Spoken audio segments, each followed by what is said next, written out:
आइए आज कबीर के बारे में हम लोग चर्चा करते हैं। सबसे पहले चर्चा करेंगे कबीर के दर्शन के बारे में। कबीर निर्गुण विचारधारा के कवि हैं। कबीर के काव्य में दर्शन जो है वो हम देखते हैं। दर्शन में जो दिखता है उसमें जो तत्व है, परम तत्व, जीव, माया, सृष्टि, इन सभी तत्वों का समावेश उनके विचारधारा में मिलता है। कबीर लंबे समय तक अपने अनुभवों से बहुत सारे विचारों को अपने वाणियों में प्रकट किया है। कबीर तरह तरह के धर्म शास्त्रियों, चिंतकों, भक्तों, ज्ञानियों आदि से मिलते रहे हैं, उनके विचारों से प्रभावित होते हैं। इस प्रक्रिया में कबीर के विचारों का निरंतर परिवर्तन एवं संशोधन से इनकार नहीं किया जा सकता है। कबीर की बोली में जो भी बातें प्रकट होती हैं उन बातों में हमें उनके दर्शनों को समझ आता है। उनके विचारों में ब्रह्म, माया, जगत, मोक्ष, राम और भक्ति आदि के बारे में जानकारी मिलती है। अब चलिए ब्रह्म के बारे में जानते हैं। ब्रह्म का मतलब यहाँ कबीर के अनुसार सृष्टि से है। इस जगत में ब्रह्म एक है। ब्रह्म किसी मूर्ति, देवालय, तीर्थ में नहीं पाया जाता है। वह हमारे शरीर के अंदर है, यानी घट के अंदर है, हमारे पिंड के अंदर है, प्रत्येक सांस में विद्यमान है। उन्होंने ब्रह्म के बारे में कहा है कि घट में ही ब्रह्म विराजै, नैना करे भ्रम मन में। इनके वाणियों में ब्रह्म के बारे में अनेक नाम मिलता है, जैसे कि राम, गोविंद, हरि, केशव, करीम, रहीम, खुदा, अल्लाह, निरंजन इत्यादि। इन नामों के बावजूद उन्होंने सबको एक तत्व यानी कि परम तत्व को ही एक अलग अलग नामों के बारे में बताया है। उसे पाने का एक मार्ग है योग मार्ग। लेकिन बाद में मोह भंग होकर ईश्वर प्रेम मार्ग की ओर इशारा भी करते हैं, जैसे साधो सहज समाधि भली। साधना में गुरु ही मार्ग दिखाता है। इस कारण गुरु का स्थान परमात्मा से भी ऊंचा है। उन्होंने आगे माया के बारे में बताया है। माया के कारण व्यक्ति हमको यानी ब्रह्म को नहीं जान पाता। इनमें दो शक्तियां हैं, एक आवरण जो सत्य को घेर देता है, दूसरा विक्षेप शक्ति से भ्रांति उत्पन्न करती है।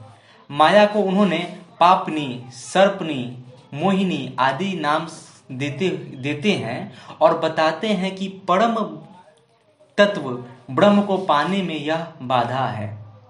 माया संतों का दासी बन जाती है। उन्होंने कुंडलिनी को ही माया कहा है।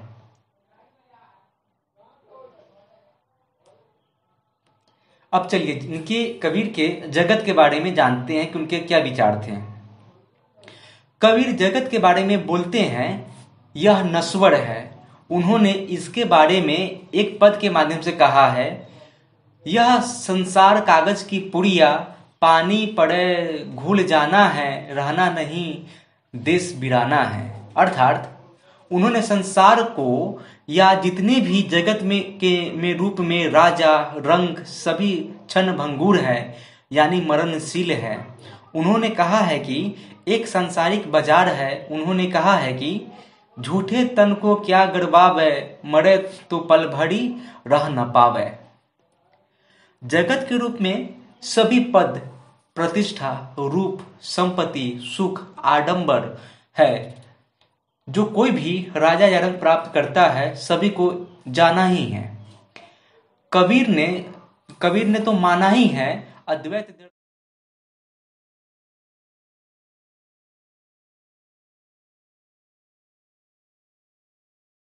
कबीर ने तो ना ही अद्वैत दर्शन की दृष्टि से संसार को देखा है, ना ही तंत्र और योग की दृष्टि से। उनके कुछ वाणियों में अल्लाह के नूर आदि का शब्द उल्लेख भी है, जो इस्लाम के प्रभाव को भी दिखाता है। कबीर ने संसार की सृष्टि को सत्व, रज, तम तीनों गुणों और आकाश, वायु, अग्नि, जल एवं पृथ्वी 5 तत्व की बात की है। सभी तत्वों को नश्वर कहा है। अब चलिए कबीर के जीव के बारे में समझते हैं। ज्ञान के बिना जीव अंधेरे में रहता है। माया के कारण जीव ब्रह्म से अलग रहता है। ज्ञान होने पर ही ब्रह्मत्व में मिल जाता है, यानी ब्रह्मत्व का अंश हो जाता है। वे जीव को संबोधित करके कहते हैं, जागी रे जीव जागी रे। अब कबीर के राम के अर्थ में समझते हैं। कबीर के राम। कबीर ने अपने चौपाइयों में राम का उल्लेख बार बार किया है। यह राम दशरथ का पुत्र नहीं है। यह राम सांसारिक नाम वाले राम नहीं है। कबीर के राम और तुलसी के राम दोनों में बहुत अंतर है।